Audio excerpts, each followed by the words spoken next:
Welcome to the Beyond Divorce Embracing Change podcast. My name is Michael Flores, and I will be your host while we explore the complex journey of divorce with empathy, insight, and practical knowledge. Whether you're contemplating separation, in a divorce, or looking for support post-divorce, our episodes provide expert guidance, stories, and strategies to help you through every step of the process. We are actual therapists, helping clients who sit on our couches every day through their difficulties of divorce. You are not alone. Join us as we delve in and find solutions that give you hope again. We're glad you're here. This podcast is not intended to replace legal or personal help. This podcast is for informational purposes only. Well, good day to you all. Glad to be back here. We have Dr. Robinson back on this topic. We're going to be doing sex, money, family, the most common reasons for divorce. What we've actually done, Dr. Robinson, it seems like we've dissected a pattern. And I know that I've had this conversation with, people in the field, whether it be an attorney, past judges, counselors, family members, the complaints we hear on that people bring to us, when they're going through divorce. And I think we've really kind of deconstructed down to about 5. Sure. We had 3 that we see. And as I talk to more people, it seems that there's 2 other categories. And so in total, it seems like there's about 5 things that come up. And some of them are, I guess, kind of relate to one another. So absolutely. We're going to get into that with you all today. Before we start, I would like to say thank you to all of you that have subscribed to our podcast, that are finding us on our platforms, on YouTube and Apple and Spotify. And I can't keep up, but they're out there. So yeah. For those of you that are, thank you so much for that. Thank you for liking it. Thank you for sharing it. We've had some really cool feedback from people that have actually come in the office and are sharing it with other people. I had one person tell me not to stop, like that. Please don't stop putting out podcast information. And so that's not our intention, is to stop. I think we intend on continuing to progress in that way and offer this information to you, so that it can help your family and help you guys grow. So thank you again. You can find us at Brighter Possibilities Family Counseling if you're on Facebook, and Brighter Possibilities FC if you're on Instagram. And we post little things there too, little nuggets, I like to call them, for people. And they're really quick. They're not long. They're like 5 seconds or something. Yeah. But they're just things to consider, keep in mind, or questions that are challenging you. Absolutely. One of the things we did, Dr. Robinson, is we actually had questions. I don't have a question. There was supposed to be a question we need to answer. I don't have it. I think I'm going to ask our person to write the question down on a piece of paper for me and hand it to me so that we can try to answer that on this podcast. So it's going to be a surprise. That's great. Our person or our producer? Well, our producer is the one that's going to send me the question. Absolutely. I don't know what it is, so I'm excited. I know you don't. I can tell you're like, however, I love the questions. I think it's great to answer them just on the spot. Absolutely. On the podcast. So we're going to try to answer one of those today. I'm happy to do that. So we'll see if we can get to that today. All right. Okay. All right, great. So let's jump in to our episode here. So do you suppose it'd be better to just go over what the 5 are up front? Or do you think we just start with 1 and dive into 1 and then go to the second one? Oh, let's just start with all 5. Let's just okay. What are the 5? And so the 5 are sex, money, family, particularly kids, but I want to throw family in there because sometimes in-laws gets in the way. Family members can also play a part. Okay. Absolutely. Yep. And then family of origin, as we call it. Absolutely. In our field. Okay. Absolutely. And then there's substance abuse, which is kind of connected to mental health, which is the 5th one.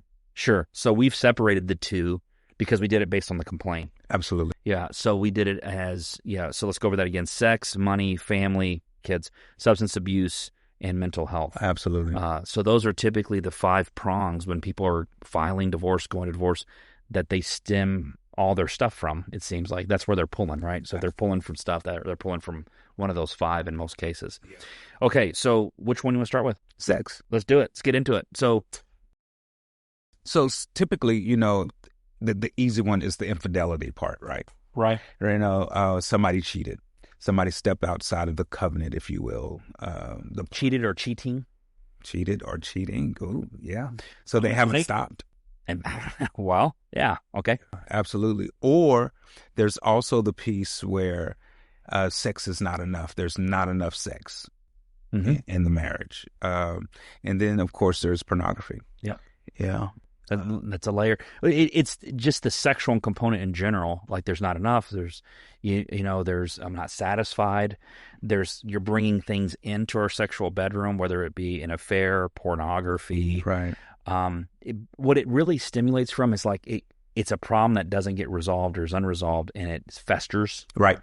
And I think, and so some people find that as a layer that builds in enough to the point of we need to call it quits or cut it off. Yeah, and my heart breaks over this issue because sex is one of those things that's supposed to be fun and enjoyable and shared, absolutely. And somehow it turns into this horrible thing that becomes despised. And in my mind, on one side, I can see the analogy of throwing the baby out with the bathwater. Sex has been so painful, so horrible. It's not a positive experience for me. I don't want sex anymore, so I throw sex out. And then on the other side, I love sex so much. I like it so much. I'm not getting it in my partnered relationship. Yep. I'm going to go look for it wherever I can. Yeah, I'm going to fulfill it somewhere else. Yeah, absolutely. And it's just the collateral damage that it can create going either way, either side. Absolutely. I'm glad you mentioned both sides of that deal and that coin and how that works. And I want to point out something. Okay. Also, while we're there, is that just listening to my analogy, I bet our audience is picking what side is more common with men versus what side is more common with women. But I got to tell you, that that traditional context is changing. What do you mean? Meaning that typically what we used to see was men mostly complaining about not getting enough satisfaction within the marriage. Mm-hmm. Yeah, historically. Yeah, historically, yes. And so, but that pendulum is switching. Really? Yeah, I'm seeing more women that are complaining about not getting the satisfaction that they desire, in the marriage. And so, and I want to point that out because, as we studied and built our career and our education and our experience around these topics, we would dissect them according to culture, according to gender, right? According to age groupings, right?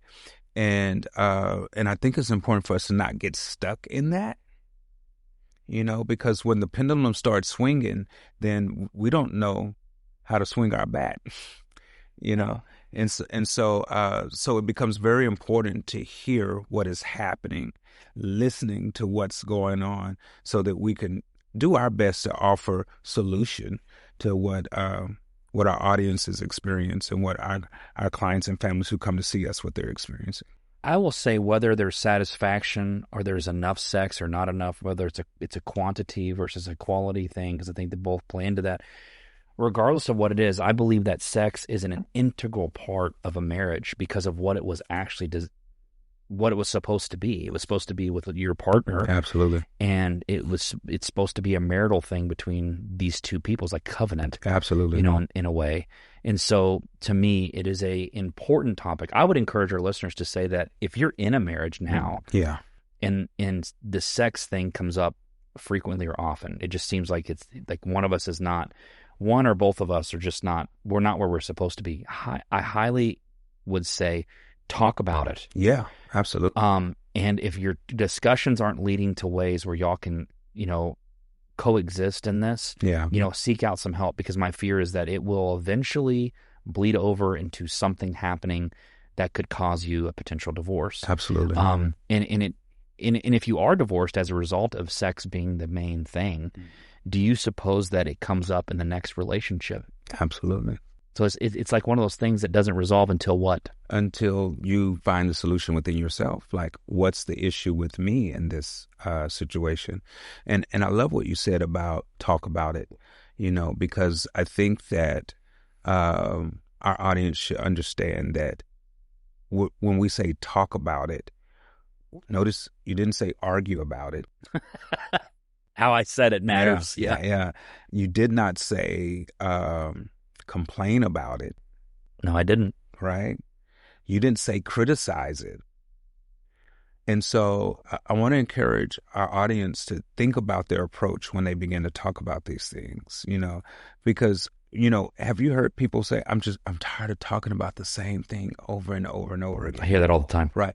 And so I venture to wonder if they are truly tired of talking about the same thing, or they're tired of hearing the same tone. You've asked that? I have. And what response did you get? That. Like it was a challenge. Like I've never thought about. I never thought about that. I hope our listeners take a moment to think about that. I do too. And because I think it makes a difference. Right. Because when we talk about hearing the same tone, it's related to the fact that nobody's mind has changed. Yeah. What was that saying that we had about like? I think I said it in one of the podcasts, convincing a man against his will. He's of the same opinion still. Yeah, absolutely. Yeah, you have to be willing to want to hear it. And you may not like the way that it's given to you or the way that they serve it. It doesn't mean that you can't dig through that and figure out like what's really there. I mean, it's kind of weird, but my brother-in-law, he loves pistachios. Yeah. But they're the hardest thing to get into. Yeah. And it's so funny to me because he like, you could get a peanut or something else, but no, it's a pistachio. It's more expensive. It's unique, but yet it's so difficult to get into for him. So, and this is the thing, and I'm pretty sure we're going to have to move on to the next topic for the sake of time. But this is the thing. I think one of the things that I'm hearing on this issue of sex and divorce and how the pendulum is switching is that I think historically, women have been of the mindset, I'm willing to give myself for the person that I love to experience this sexual connection. And is that a mindset they should have? I don't think there's anything wrong with that mindset. I think where the challenge comes in is that they never thought about their own pleasure in the process. Oh, wow. Right? They've negated from their own. Right. And so because I believe that sex should be about what I'm bringing and what I'm giving, more so than what I'm receiving. And so if both partners are looking at it from what I'm bringing and what I'm giving, and I don't have to worry about what I'm getting because they're committed to giving and bringing, then I think that we bring a mutual experience that is satisfying. So you think the issue people are having, I know we're going to move on, but the issue people are having with the sex in their marriage is that they don't believe their partner's giving enough to them. Absolutely. That's usually it. Okay. So yeah, but that is a topic that comes up in reasons for divorce. Let's move on to money. Yeah. So tell me about how the money plays into. Yeah. So the Bible talks about money. Did you know that Jesus in Scripture talks more about money than he does faith? You talking about the red letters? Yes. Okay. He talks more about money than he does about faith. You're going to have to explain that. Right. Well, I think that he understood that the time in which he showed up in the earth to minister to the people, that the thing that made them most anxious and most depressed was their economic status. Oh, yeah. I mean, he has that story of it'll be harder for a rich man to enter the kingdom of heaven. Not saying that being wealthy or rich is sin. It's just harder for them to enter in to the kingdom of heaven. And so one of the main things that he said when he was talking about money is that he said, you can't serve two masters. What does that mean? You can't serve God and money. You will either love the one and hate the other. So what do you do then? Right. And so you understand that God is the head of it all. All of the resources that we have belongs to him, right? We're stewards of it. It's not my money in the first place. What is a steward? And a steward is a person who is given an assignment to oversee and manage somebody else's resources. Okay, I think that's the point. A steward is a manager. Yeah. So money is meant to be managed. It's meant to be managed. Understood. And so how does it come up in divorce? Is it mismanaged? Of course. It becomes a tool of manipulation. Oh. I had a scenario once where this couple was coming in for couples counseling, and they were extremely wealthy. Now, when I say wealthy, I'm talking like, I'm just going to say millions in profit. Like, that's what we take home, right. Millions. So we got private jets. We've got, anyway, in long story short here, it was really sad to me because you have the wife and the husband coming in for their work with it. And I like to look backwards into some of their solutions. So I said, at some point in time, I'm assuming this marriage was strong. I'm like, I was like, when do you, and I pointed at the wife, I said, when were you most satisfied overall as a spouse, as a wife, as his partner in this marriage? And she said, in the beginning. And the look on his face, he was so in shock. And I said, can you elaborate more? And she said, yeah, we were broke. Mm-hmm. And I said, I don't understand. She said, when we were broke, it was about our journey together. We didn't have anything. All we had was each other. Mm-hmm. And she goes, we didn't eat as good. I mean, we ate poor. We didn't get to go to different restaurants like we can do now. She said, but we ate. But we ate. And we ate together. And I think that's what was missing. She said, we have every resource we would ever need, mm-hmm. but I don't have my husband. Mm-hmm. That's exactly how it was stated. So to me, it was like the money, it wasn't used to manipulate, but the money became the master. Mm-hmm. And they forgot about each other. Yeah. And in their eyes, the husband was like, but look at how good I did for us. Look at what I created for us to have basically anything we want. Right. And to her, what she wanted was him. Right. And what he was not worth money. It was something else. So yeah, I don't want us to get caught up on that, because the argument can be made that it was money. What the money was turned into a tool of manipulation, right. In the sense that because of what I've done, I want you to honor me differently than how you honored me when I was broke. Mm. Yeah, that makes sense now. Right. I can see where you're going with that. And so, and I think that we have to be careful. So I start off kind of referencing the Bible on this topic, mm-hmm. and could have easily done that with sex, of course, but but referencing the Bible related to money. What Scripture says, and people misquote this, they'll say, money is the root of all evil. Now, I don't know if they're misquoting Scripture or if they're coming up with their own philosophy. Okay. But that's not what the Bible says. The Bible says the love of money is the root of all sorts of evil. All right. And so, because the Bible goes on to say that money answereth all things. And what that means is it is the tool in which we use to get the things that we need to exist and operate and desire. And desire. Mm-hmm. And in society, in culture. God is not against economy. I mean, his kingdom has an economy. When you look at Scripture, it talks about the earth is the Lord's and the fullness thereof, and they that dwell therein, right? And what that means is that God owns something. And not only does he own it, but he has equipped it to produce.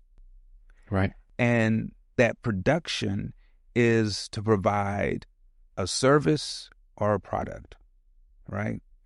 And so we need money. That's my whole point with this in relationship. And when it comes up in divorce, we do need money. But we need to have the position of I have money and not that money has me. There you go. And if money has you, yeah, then that can come up definitely in your marriage as part of a layer that feeds into a divorce. So let's go into family. Sure. What layers are built into that when it comes to a reason that people would get divorced? How does that come up? I think the most common is kids, so I want to save that for the last piece. Most common is kids, in that section. Right. Okay. Yeah, so I want to save that for the last piece in this discussion. I want to start with family of origin, in-laws, and outside influences that impact, and so I think it kind of starts with the fact that I've seen this on both sides, whether it's the husband or the wife, who maintains their loyalty to their family of origin to the detriment of their family of choice. Say that again. That they will maintain their loyalty to their family of origin to the detriment of their family of choice. Meaning that, again, I'm going to reference scripture. The Bible said the two shall become one. Therefore, a man shall leave his mother and father and cleave unto his wife. Mm-hmm. Right? And I think we oftentimes will see a problem with the leave. They don't leave emotionally. They don't leave psychologically. And that gets in the way of them cleaving to the spouse. But I think it's both the husband and the wife that often sees that. Well, I think it then gets, I think maybe even subconsciously the parents develop a relationship with their children where maybe things like enmeshment and everything else builds because they're filling in the void because of that loyalty to maybe the family. And so what they don't realize they're doing to their kid is their kid grows up and their kid can't completely be independent of them either. Sure. And so it's like a cycle that never ends. Absolutely. Until someone has the courage to say, I maybe not like the situation I'm in, but I chose this, right. And so it's, how do I say this? When you said that, it struck something with me because I think when we do this work with these court cases and we have like reunification or we have family counseling, we typically aren't bringing in like the grandparents but I will tell you, the more I've asked about things like that, like, tell me about your relationship with grandma and grandpa. How do they feel about your dad? How do they feel about your mom? Or your aunts and uncles? How do they feel about they know. Yeah. And so there is a layer of influence built into that. And here's what's sad. When you're struggling in your marriage, who are you likely to go to? My mom or my dad. Yeah, the grandparent in this case, if it's the kid. But you're right. If you're struggling in your marriage, you're going to your parents. Right. And if your parents hear all this stuff about how horrible your husband or wife is, what are they likely going to do to make you feel better? Yeah, tell you you're right. Oh, that's all right, baby. They'll comfort you. They will encourage you and give you the support that you're not getting from your spouse. Do you know that I think, and I don't know this to be true, but I think that a lot of these people, when they go through divorce, I think a lot of their families helping them financially with them. Oh, yeah. I believe that. And like the parents are supplying the parent to get divorced. And so then if they decide, I don't want to divorce, or we're making progress, or the therapy's helpful, they have to now become disloyal to, we paid you for it. Yeah. And, we paid for you to get divorced, and now you're getting back with them? Yeah. They're angry about that.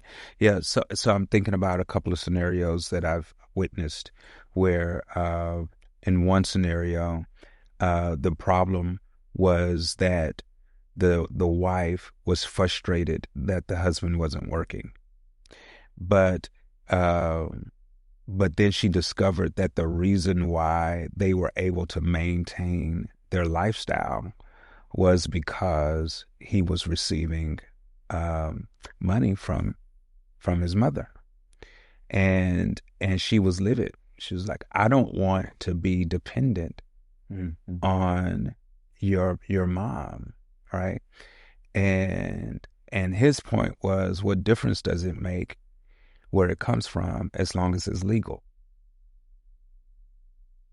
And they struggled to see eye to eye on how what needed to happen to be on the same page in managing that, and not seeing that this was not only a mother issue, but it was also a family issue. I mean, I'm sorry, a money issue, but also a family issue. Well, that's why and literally they can all be builds off of, you could go, watch this, you could go to your parent and complain about the sex. And I say, if you're real close to your parents, you say, oh my gosh, they just want to have sex constantly, or the opposite, I'm not getting enough, blah, blah. Well, she was always like that. She's always tight with that, and blah, blah, blah, blah. And then you go into and then she wants me to go buy her all these things. And so you see how you start using these complaints, you tell your parents, and then your parents go, you seem really unhappy. Yeah. I mean, are y'all going to try to make this work? What are you doing? Oh, I think I'm going to get divorced. And they're like, okay, well, how can we help?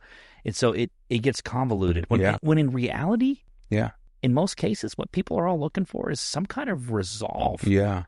Yeah. some kind of way to solve this problem. But when you go outside the circle to these other entities, sometimes the influence doesn't really help you get resolution as much as it can create more turmoil. Just before we bring the kids into this context, I think where the challenge comes in is that oftentimes the in-laws will bring the lens of their own experiences to the situation that is They have to. that is not relevant to what's going on in the context of their children. Yeah. And so if a mother-in-law was abused and abandoned by her husband, and now all of a sudden her daughter is having some challenges in her marriage, she sees it through the lens and the trauma of that abuse and that abandonment that she experienced. And so now she's trying to influence her daughter to leave him before he leaves you. Yeah. Right. She's projecting that her own stuff. Absolutely. Yeah. And so so it becomes very important that you're able to differentiate what is happening in your own situation versus what others are trying to convince you of what's happening in your situation. Correct. That makes sense. So for time's sake, let's get into we have kids, substance abuse, and mental health. Is that right? Yeah. Is there anything you want to say about how kids can? Yeah. And so the thing that we just talked about with in-laws, similarly, though it presents itself a little different because typically these children are underage, the same thing is happening because we're talking about enmeshment. Yep. When we're talking about codependency. Yep. Right. And so I need the loyalty of my child. Right. And so I'm going to use that as a tool to get back at my spouse, or I think in a previous podcast, we talked about alienation, and we talked about the appreciation that the non-reunifying parent desires from their children, because we kind of identified this point that children are not typically wired to appreciate, they're wired to desire, right? And so parents will use that desire to manipulate. Like, I'll give you what you want. You want a cell phone? Come live with me. I'll give you a cell phone. Come live with me, and you won't have that ridiculous curfew. Come live with me, and I'll let you go out with your friends on the weekend, right? Your mom is just being strict, or your dad is just being a pain, right? That's not fair. I mean, you're only going to be a kid once. Yeah, well, now you're telling me what I'm going to get, and now you're also telling me what I'm going to lose. Yeah, that is the worst form of manipulation, I think. Absolutely, is not only am I going to tell you what you'll get if you come over here, mm-hmm. but I'm going to tell you what it's going to cost you if you don't. Yeah, and then you do it together. I mean, you're talking about a double whammy, and these poor children. Yeah. Everything about their love now becomes what? Yeah, it becomes a material base, like a quid pro quo, if you will. Well, I have to earn your love. I have to do this so that you'll love me, or you'll give me these things as long as I do what you want me to do. Absolutely. It's not love. Right. Because guaranteed that later on down the road, it is going to be brought up again. All this I did for you, and you're going to turn your back on me like... Well, here's what happens. The kids grow up, and then when they want something from you, they do the same thing to you. Oh, you want me to come over for Thanksgiving? Yeah. Oh, okay. Well, I need $5,000. Yeah. Yeah. And you're like, well, I don't have $5,000. Well, then what am I coming for? Yeah. They'll do that. And these parents are like, oh my gosh, the way they treat me. And then I look at them and I go, well, how'd you raise them? Yeah. Did you raise them with material things and tell them, like, I'll give you things if you come stay with me? So guess what? Now they're doing the same thing. Absolutely. Because you taught them that love looks like this. Right. Because you said it. They manipulated their desire. How? I mean, just be ready. Yeah. I tell parents, if you're alienating your kids, be prepared. It's coming. Absolutely. And I don't need the other parent to tell you that, because it's just going to create a problem. I will tell you as a counselor, just be prepared. Things will show up. Absolutely. And then in what people love to do when that happens is they blame shift. Yeah. They'll put it on something external. Well, that's because so-and-so, or that's because of this. You know what? If you really want to solve most problems, just look at yourself first. Own your stuff. Start with you, and then build out from there. That's what I think. Well, I agree with you 100%. Okay. Because you're the only one that you can control. And when you try to control others, you create chaos. We still have time? Yeah. Okay, let's do the other two. All right. Substance use, how does that come up? And mental health. I know you said that they're you wanted to kind of tie them together. Well, yeah, but those are the other two of reasons that come up for divorce. And it's appropriate to separate them out. We tie them together because of the field, substance use disorder, substance abuse disorder, all of that. There, DSM diagnosis there. That's, categorized under mental health. But, as far as, the layperson as a whole, don't see these as connected. Right. They seem as separate. They see them very much as separate. And so I think it's okay to separate them. But when you talk about substance use, substance abuse, absolutely problematic. Because how can I trust someone who is relying on a substance to function? And then when they're functioning under the influence of that substance, is it truly functioning? Right. Well, then we get into the issue of safety. I don't believe they're safe. They're trying to drive with the kid in the car and they're, under the influence. And so safety is always the key that comes up. It seems to come up with substance use and even mental health. They're not mentally stable, right? So they're not safe. And that word is what's used a lot in court, is they're unsafe because, and it's mental health. Substance use could be a combination of both.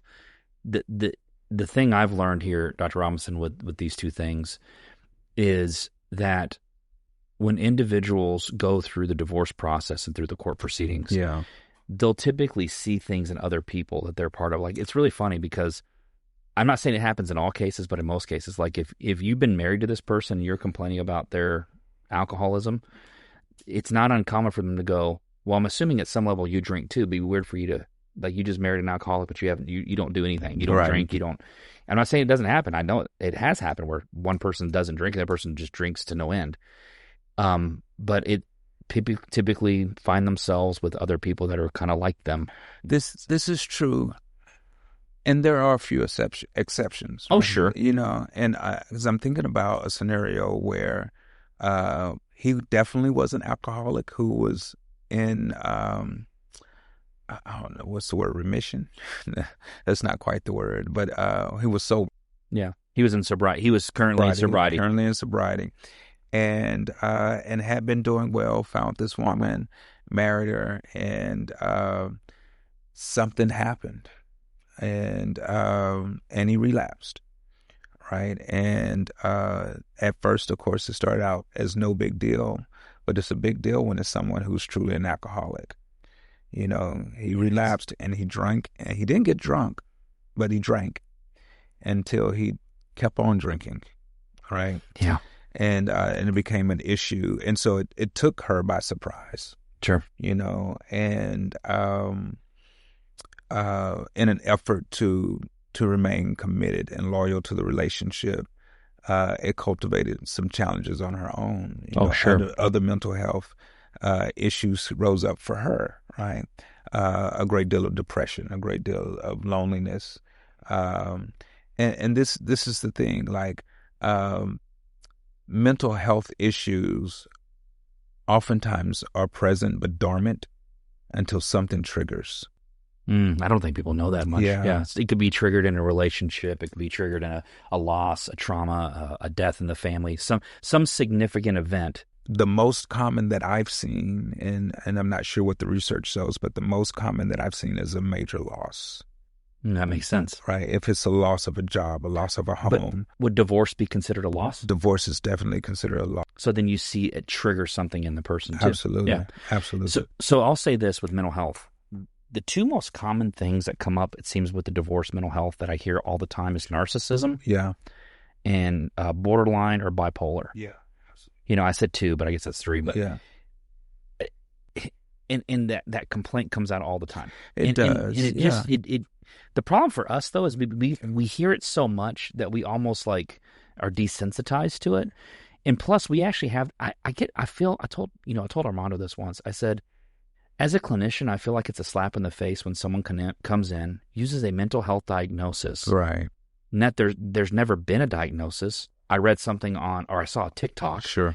And they come in here using that language with us, and we're the ones that actually can do the diagnostics. Right. And we're not using that language. Absolutely. But they're describing them as such. And I guess I'll just say it kind of bothers me because I'm like, well, hold on. Are we talking about a true diagnosis or just what you see or what you sense? Because I don't think people know. People don't know that narcissism is actually pretty hard to diagnose. It's rare. rare. It's very rare. And so, you know what I say to people when they say they're narcissistic? what do you say? What type? They don't know any types. They don't know the type. They know one. There's multiple types of narcissism. And so you laugh because you know what I'm talking about. Because I'm that frustrated at this point with it. But I'm not saying it doesn't exist. And what people, I think, confuse is that narcissism is really saying they're selfish. Right. They're all about themselves. Okay? I will tell you, I have had narcissists come to therapy because of a divorce. Right. I have had court-ordered clients here that are truly meet the criteria. Right. And I've been doing this more than a decade. And you want me to tell you how many times I've actually seen a narcissist in my office that I can tell? You mean know how many times? How many? 2. I believe that. I've had 2 legitimate people that I would say, if they don't come back, a psychological deal, it would surprise me. I would take you another round higher that narcissism is rare. Narcissism is a type of personality disorder. Yeah. Right. We used to call Axis 2. Right. And so personality disorders in general are rare. Right. I'm glad you said it. And so so you have borderline personality disorders that you hear people say. That's Axis 2, or used to be called Axis 2. And narcissism, right? Those two are actually fairly rare. Now, the bipolar piece is a bit more common. Right. However, I will say this, that most of my clients who come in to use the term bipolar, there's no diagnosis for bipolar, right? And I don't think that they fully understand what the criteria is for bipolar. And then again, and I have asked what type. And they don't know. They just say bipolar, they just think bipolar, right? And it's like, let's not use those words. Let's not use that terminology in session. Was there an evaluative process that occurred for us to get to that conclusion? Absolutely. Yeah, and so when the answer is no, then we're not going to use it in session. No. Because it does change. Does it not change how the person sees the other person, which then influences how you can achieve solutions? Absolutely. So this is what I've been practicing in session now. This is something that recently came to my attention in a discussion in a setting where this is the thought. I'm going to give my pastor Rick actually credit for this. He made this statement, and it totally impacted and influenced the way I do therapy now. He said, people's greatest dissatisfaction is not because of the largeness of their problem.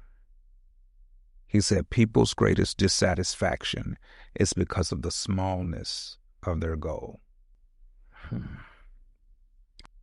And what that means, how I interpreted that, is that people are glorifying their problems over glorifying their goals.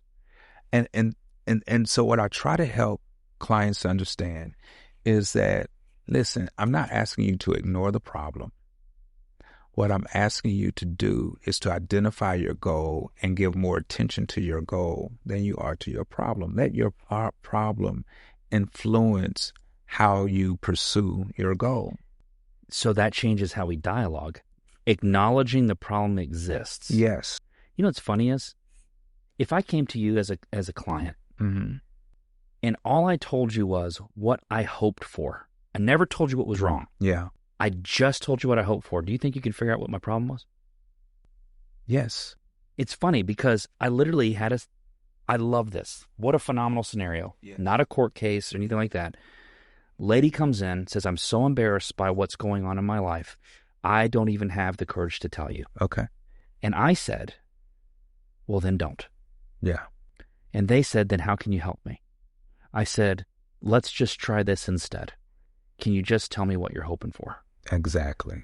And when they told me what they hoped for, it got real easy to see what the problem was. You know what's funny is, I only had like 3 sessions with them. Didn't have to see him after that. Yeah. Still never told me what the problem was. Yeah. I still don't even know. I can guess. I can tell you what I think it was. But in actuality, we never discussed the problem. We only discussed what she wanted. So going back to that statement, that you made, I think it's completely accurate, but doesn't it also lend itself to the modality that we like to use around The here? solution focus. I think that's why I got excited about it. Oh, yeah, solution-oriented. I was like, that's just solution focus All day long. All day long. It's funny how it just comes up. It comes up even pastoring. Absolutely. Comes up everywhere. It's beautiful. Jesus was solution focused. Absolutely. I believe it. Okay. Let me recap real quick. We'll finish up. 5 reasons people typically end up in the courtroom: sex, money, family, substance use, mental health. I think what we want you listeners to hear is we kind of dissected we dissected each piece as quickly as we could. There's so much to it, though. I mean, this could probably be like a whole series. But in reality, what we're really doing for you is trying to say, if any of these 5 things are coming up in your relationship, in your marriage, you need to be discussing them, right? There needs to be a conversation. Yeah. If you need help with a therapist, come see us, come see someone that understands family systems. But it needs to be dialogued. If you've already been divorced, or you're in divorce or post-divorce, and one of these 5 was there may still be a hole there that needs resolution. Absolutely. And we're encouraging you to go be on the lookout. We're now giving you the essence of, we understand what the 5 are. We know where it feeds itself. Once you know where it's fed, now you know where to start the conversation around solution building. It's really cool. It's around this particular topic area. Now you can dissect it better. So that's what I hope the listeners gather today from this. Please, I'm sure there'll be questions on this one, but please ask questions. I'll ask our producer, did we have a question we can review, or are we at time? What do we have? Okay, let me go over this question real quick. We'll try to do this as fast as we can. Oh, gosh, this is fun. Okay, here's a question we're going to answer. How do you determine when it is the right time to introduce a significant other into your kid's life after divorce? That's the question. Any advice on how to help introduce and adjust to a blended family and dating again after divorce is appreciated. So any advice that we can offer, or really feedback. Absolutely. I'll call it feedback. I won't say advice. It's hard to advise when we only have one part of the section, right? So we can give feedback on it. We can give what we understand about it. But let's go back to the question. How do you determine when it's right time to introduce a significant other into your kid's life after divorce? Dr. Robinson, you go first. All right. So this is a very good question. I like this question. Okay. So I think that, one, you don't want to rush the introduction, right? You need to get to know the other person first. You need to become very familiar with the person before you introduce this person into the life of your children, right? Primarily because it's not good practice for you to not be fully comfortable with this person that you're introducing to your children, and you have to adjust on the fly, and now you and your kids are adjusting to this new person that you met, right? And so and it also depends on how often you're connecting with this person. How often are you meeting up with them, right? And so it's hard to say, a measurement of time, whether it's, 6 weeks. Yeah, the right time. So yeah, it's hard to measure time. It really depends on the factors of how much time you're actually spending with this person over a period of time, to where you developed a sense of comfort with them.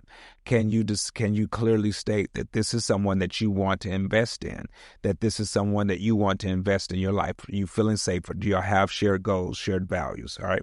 That's one. All right. The other piece of this, give some advice. Okay. Right. It says, give some advice on. It says any advice on how to help and adjust to a blended family and dating again after divorce. Appreciate it. So do you mind if I take over a little Sure. bit? Okay. So let's start with Dr. Robinson's. I agree that you need to know who the person is. You said significant in this question, so that part rang a bell for me, because significant would mean that this person is probably either engaged, or you're talking about engaging with one another at some level. So I think timing really comes down to your children. Yeah. It's going to come down to knowing your kid's current status. Like if your kid's kind of like, I just go with the flow, it may not be as such a big deal, but you got a kid that's a little concerned that it's still rocky. Yeah. Things are still up in the air. The divorce is still intense. It's probably not a good time. I can just tell you that right now. You can probably tell just by that. By you asking this question, I'm under the assumption that you are really struggling with going, there's a lot of rockiness. There's still some uncertainty, but I really want to do this. So make sure it's about your kid, not you. Yeah. You introduce them to the kid when the kid is prepared not you're prepared. Now, if this person is a significant person, like this is a fiance, this is or going to be one, then yes, I think there needs to be an introduction. So let me just say this. That question of right time is really going to come down to two pieces. Knowing that person, knowing how that person is, you know that person well enough. Yeah. And that your child's current status, where they are in the process. That's how you can determine the right time. So rather than telling you how to introduce them, we'll just answer your question on when the right time is. So that's how you can discern the right time. Yeah. But there's a how there, and I don't. That's not what the question was. It's the right time. So we'll leave it at that. It's about the right time. Yeah, I agree with you 100%. I like what you said. It's all about the status of the kids, and yet you have to be careful that you're not giving too much power to the kids to hold your relationship hostage. And I think that's the fear that parents have is that, and I don't think it's about the power. I think it's more about going, is my kid able to manage things currently how they are? You know, if they are they are not feeling secure, things are not well going between the homes, the divorce is extremely contentious, it may not be an appropriate time. Right. One way you'll know is you might ask, here's one thing you could do. And I said, how? Here, I'm getting into it real quickly. You can ask your kid, how do you feel about me dating again? Yeah, absolutely. Ask the kid. The kid goes, ooh, you can see their reaction. You know, ooh, if I introduce somebody right now, I'm in trouble, right? Or they may just be like, I think that's cool, Mom. Would that make you happy? Be like, yeah, it does make me happy. I have this friend of mine that we're real close to, and I think that we're getting pretty serious. And I'd like you to meet him at some point. How do you feel about it? Mm-hmm. And you just keep it simple, non-taboo. But just asking how they feel about you dating again is a good way to figure out what the current status of your kid is. Right. And see, and this is the thing, like, you know, ask them before you're even thinking about dating. You know that you're probably going to date again. Bring it up to the kids. You know? Okay. You know, just bring it up front so that when it starts happening, they're not caught off guard because you've already had that conversation. What I would do as a third party, as a clinician, if you came to me with this question, so if you came to me with this question in therapy, this is what I would actually do. I would kick you out of the session. I'd bring your kid in, and I'd say, are either of your parents dating right now? Mm-hmm. Or do you know? And they go, well, I don't know. Would you like to know? And most of them are going to probably say yes. Boom, I already got it done for you. Now we can come into the session. I bring you back in. I'd say, hey, I asked your son or your daughter about dating again, and they said they'd like to know. So are you dating? Mm-hmm. And you get to tell them, yeah, I'm dating. And then I get to go, because now they're going to be curious. Now I get to go, would you like to meet them? See, that's how we do it as third parties. Absolutely. In conversations in therapy. That's how we can help you discern right time. So don't be opposed to letting a therapist help you with that too. That way it's specific to your kid. Something to think about too, right? Absolutely. Cool. All right. There you go. Answer the question. What do you think? I loved it. We should do more of that. Keep doing more of those. Absolutely. Keep sending your questions. We should have a link down in the comment section of the box. So you'll see a link there. You can pose a question. We're going to do our best to answer as many as we can. Absolutely. So awesome. Thanks for being here. Keep moving forward, everyone. Absolutely. Hello, everyone. I want to thank you all so much for making this such a wonderful 2024. We have just enjoyed being a part of this process with all of you. And I want to let you know that we were going to be back in 2025 starting January 7th. That'll be the first Tuesday of 2025, January 7th. So be on the lookout for us. We'll have our episodes popping up and coming out for you. We just so much thank you for being here and being a part of this process with us. And just keep moving forward, everyone. See you in 2025.